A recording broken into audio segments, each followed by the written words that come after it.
Pansit Bihon ni Mang Bong.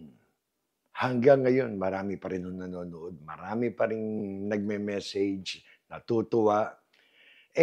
Ano pa ang gagawin natin ngayon? Mariqueño. Pansit Canton ng Mariqueño. Ito po'y version ng aking nanay. Pansit na naman.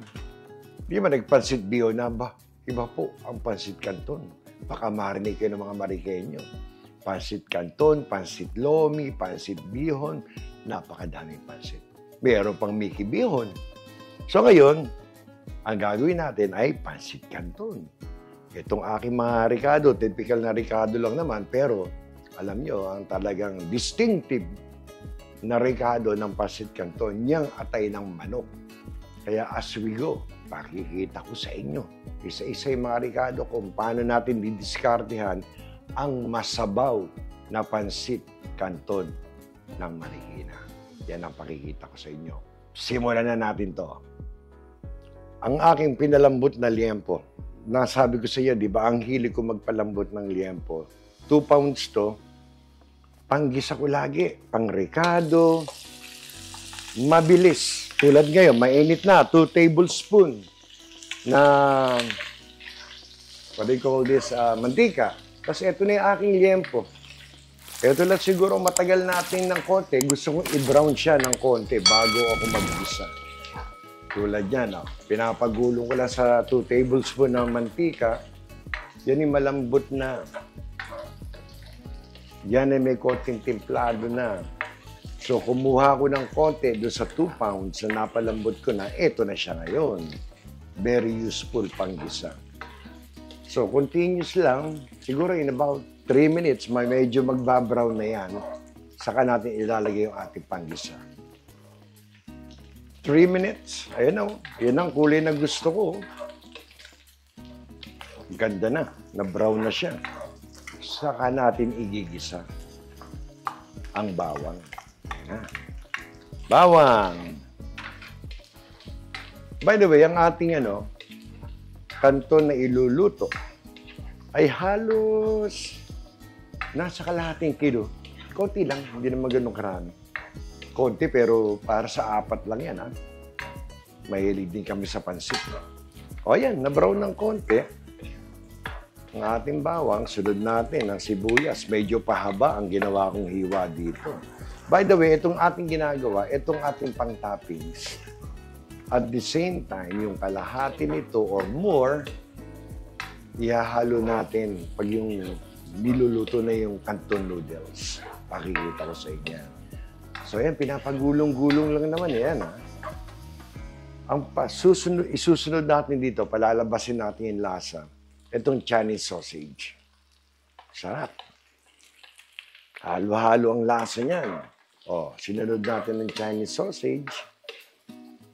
Ito naman palalabasin natin lang yung mantika at lasa ng Chinese sausage. This will take another a minute or 2. So, pagbalik ko, ang ganda na ng ating sausage. Ito na. Amoy ko na ang Chinese sausage. Lagyan natin itong ating shrimp balls. Alam mo, parang fishball lang naman yan. Kaso nga lang nung bumili ko, ang ganda ng kulay. At ang tawag nila, shrimp balls. So, subukan natin. Ganda ng kulay. Yan, para medyo nagigisa yung ating shrimp balls. Ang actual na kulay niyan, medyo parang light orange. Ganda. Maganda sa Canton, medyo colorful Ito, nako, pang-toppings lang to, Pero yung kalahati or maybe more nga, ibabalik natin pagpaluto na yung noodles. Ayan. Alam mo, ihuhuli ko itong aking atay ng manok. Isusunod ko na itong aking shrimp. Ang ganda na itsura nila. Wala pa ako nilalagay na kahit anong timpla, Kasi pang ibabaw to, ayoko sobrang umalat agad to Pupuruhan natin yung kanto natin ng mga pang Ricardo. Once na nailagay ko na yung liver, lagyan natin ng konting pepper yan. At saka konting patis lang, wag lang hindi lumasa. Ayaw nating ma-overpower yung ating canton eh. Dahil yan ang magdadala dyan eh. Ito pang toppings to, sabay halo natin. Nagpipik na yung ating shrimp. Ito, medyo hiniwa ko na yung atay ng manok. Lagyan natin. Naku, hahalo na siya oh. Ngayon tayo maglalagay ng konting paminta at konting patis. Ayan na. Konting paminta. 1 teaspoon. 1 teaspoon. Ito siguro baka 1 tablespoon lang. Wag lang hindi kasi yan. Dahil yung ating Chinese sausage may maglalabas ng ng lasa eh. Ayaw natin umala. Ang ganda ng ating apoy. Ano ba paborito niyong katerno nito? Puto? Sarap yung ulam nito. Pero ako, panalo sa akin ng pandesal. Palaman sa pandesal para yung biho namin. Ako. Ayan na. Susunod ko na agad ang carrots. Dinamihan ko ang carrots. Yan ang lagi kong sinusunod, carrots, sa pansin nyo. Dito sa amin, sa Bay Area, for some reason, tagal maluto ng carrots. Lumalaban. Oh, ang ganda na agad ng kulay, oh. Ayan. Shout out natin ang mga kamemar. Ang Memories of Old Marikina. Salamat po sa mga comment ninyo na kung paano gawin yung sinampalukang manok. Successful naman. Nagustuhan po ng mga kumain. Ayan na. Ito ngayon, medyo ibang klase yung kanton eh. Kaya lalagyan natin ng bell pepper. Ang sarap po ng may bell pepper. Ayan. Another yan. Flavor na matitikman niya sa Naku, ang sarap. Parang pwedeng ulam na to Again, 1 tablespoon yata ng patis lang nilagay ko, saka 1 teaspoon na pepper. Dahil yung ating liempo may konting timpla, yung ating sausage maglalabas ng lasa, ito pong ating pan-toppings, okay na po sa akin yan. Ayoko siya ma-overcook. Ito, kalahating maliit na repolyo. Pumili ako ng maganda ang dahon, na mag-green-green siya. Ito ay halos papatayin ko na, hahanguin natin, at maglalagay na tayo ng pang-noodles natin. So, konti pa. Ayan. Diyos ko, yan naman continuous na maluluto. Yan ba nang makita nyo? Pang-toppings ng ating pancit canton, panalo. Pandayo to. Pinandadayo ko to, Pag yung may mga patlak, pinandadayo namin to. Kumbaga sa liga ng basketball sa Marikina, hugot. May hugot kami. Eto na. Done. Patayin ko muna, then continuous ko nga haluin. Hahanguin ko to. Ngayon, ang pangahango ko dito, yung ganitong klaseng kahit may iwan yung mga ibang sabaw, okay lang. Kasi sasabawan pa talaga natin yun. Kung saan maliligo yung ating kanton. Ayun na. O, pagbalik ko, eto, hanguin ko lang. Pagbalik ko, set up na tayo ng para sa pansit. Eto. Hinango ko na. Itong ating mga toppings. Kaganda. Pwede ng ulam. Pero wag. Ito yung ating kawaling ginamit, hindi ko hinugasan. Nandiyan pa yung sarap niya. 3 cups of water muna. Madali magdagdag. Ayan o. Ganda. Ang ganda. Paiinin natin to. Uhugasan ko yung aking kawali. Ayan o. Kunin ko yung mga nakadikit ba? Bayad dyan ayan. Kunin muna natin. Alam nyo, madaling magdagdag ng mga ricado. Dahil, yung pancit canton, may natural na alat na rin yan. Kaya, medyo muna. Okay. Lagyan natin ng toyo. Ang ilalagay kong toyo dito, siguro mga ano muna, mga 3 tablespoon. Ito ha. Again, kasi madali ang ano eh. Whoop! 3 tablespoon. Sukatin nyo na lang po. Oyster sauce. Kailangan meron tayo dito. Itong swimming pool ng ano natin. Ito mga 2 tablespoon para malinamnam, para masarap. Yan ang mga sekreto. Yan. Okay. 2 tablespoon. Lagay natin dyan ang ating oyster sauce. Lagyan natin pa yung ating paminta. Kanina naglagay ako ng konti. Lalagyan ko pa to. Ayan. Iba yan eh. Ayan na oh. Konti lang nilagay kong paminta. Baka naman medyo umangal yung mga bata.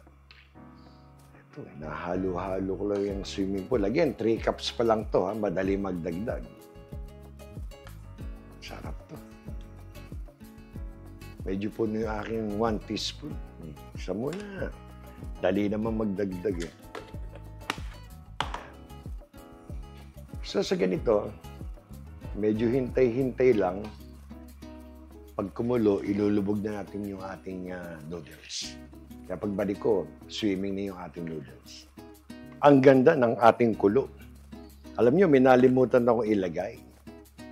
Pwede nyo hindi lagyan.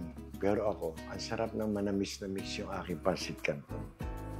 Subukan nyo, ang sarap. Ibang-iba magiging lasa. 2 teaspoon lang naman. Ayan. Konting halo, tapos lalagay na natin yung ating noodles. Malalaman natin kung kulang itong ating tubig. Pero alam naman natin, medyo kulang pa yan. 3 cups. Nandiyan na ang ating mga ano. Itong style ngayon sa pansit canton, huwag niyong pepersahin sa paghahalo. Hayaan niyo lang siyang kusang sumipsip, malumanay na haluan lang. Kasi yan, kala niyo ang tigas. Pero hindi. Pag yan naluluto na, pag hinahalo niyo ng matindi, yan yung magkakadurog-durog. Kung sabay ko nang nilagay, ha? Again, parang kalahating kilo yata ito. Short ng konti. So basta haluin nyo lang, paliguan nyo lang. Saka nyo malalaman kung kailangan mag-adjust pa ng tubig, sabay pwede rin natin tikman. Kaya pagbalik ko, medyo alam na natin ang resulta nito. Parang 2 minutes lang, oh. Eto na, oh. Kaya malumanay lang, oh. Banayad lang ang ating halo. Gusto natin yung ating pansit canton, mahaba, buo. Hindi, yan naman medyo mapuputol, pero ingatan. Alam niyo, baka magtampo yung ating pansit canton. Nakikita ko na yung tubig, 3 cups, kulang. Ayan. Again, gusto natin, di ba, masabaw. Ito na naman, ang ilalagay ko ay 1 cup muna. Konti pa. Ayan, 1/3 na ng aking tumbler. Konting halo pa ulit. Kumaganda na, ha?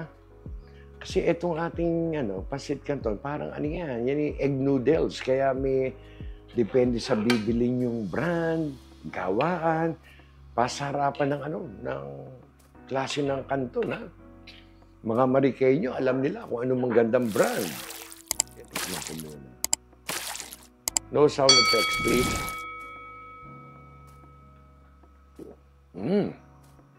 Ang sarap ng noodles. Panalo yung noodles na yun, ha? Areglado yung timpla natin. Ito na. Ito. Alalain niyo rin yung toppings baka mamaya napadami. Ayan. Haluin na natin. Alam niyo ba? Dan na to. Titikman lang natin ulit ito. Tignan niyo na ating pansit canton na pandayo. Alam niyo, almost done na to. Pero lalagyan ko pa rin ng 1 cup ng tubig. Ayan. Naalala niyo ang sabi ko, gusto ko masabaw. Ito na, oh. Lalapot yan dahil sa noodles. Ayan, oh. Ang ganda. Ang bango. So ngayon, nakadagdagan ko pa siya. Sobra naman pang ibabaw. Ayan, oh. Swak na swak lang yung natira ko, pang plating. Pero ito, ang pang bogchi talaga, oh. Tignan nyo naman ang mga Ricardo. At patuloy siyang lumalapot. Luto na ang noodles. Ayan, oh. Ayan, oh. Oh, ayun, oh, oh. Oh, ito pa, isa pa. Oh. Dan, ang ganda. Simutin natin. Baka sabihin nyo naman eh. Ito po, ang Pancit Canton sa Marikina. Isa po ito sa mga version. Version po na nanay ko. Napakasarap. Pagbalik ko, plating na to. Bogchi na tayo. Tinatago ko pa. Baka may makakita. Oh, ayan oh. Ayan na. Ito na. Ang Pancit Canton. Limang bong. Ito, panalo, pangdayo. Nakita nyo ba yan? Pandesal. May nakita ako. Minadali pa akong pandesal doon. Papalamang doon sa pandesal. At sarap nito. Si Beron, yung ulam niya sa kanin to. Pwede to, men. Ayan o. Yan po. Ang Pancit Canton, limang bong. Napakadaling lutuin. Ilagay natin dito. Ito po ang natira. Napakadami, ang ganda, oh. Meron pa rin ano. Ayan, oh. Ito na. Muli, isa na namang mapagpalang araw para sa inyong lahat. Salamat sa Diyos. Tayo may masarap na Pancit Canton, limang bong. Hanggang sa muli, kayo po'y mag-iingat. Salamat.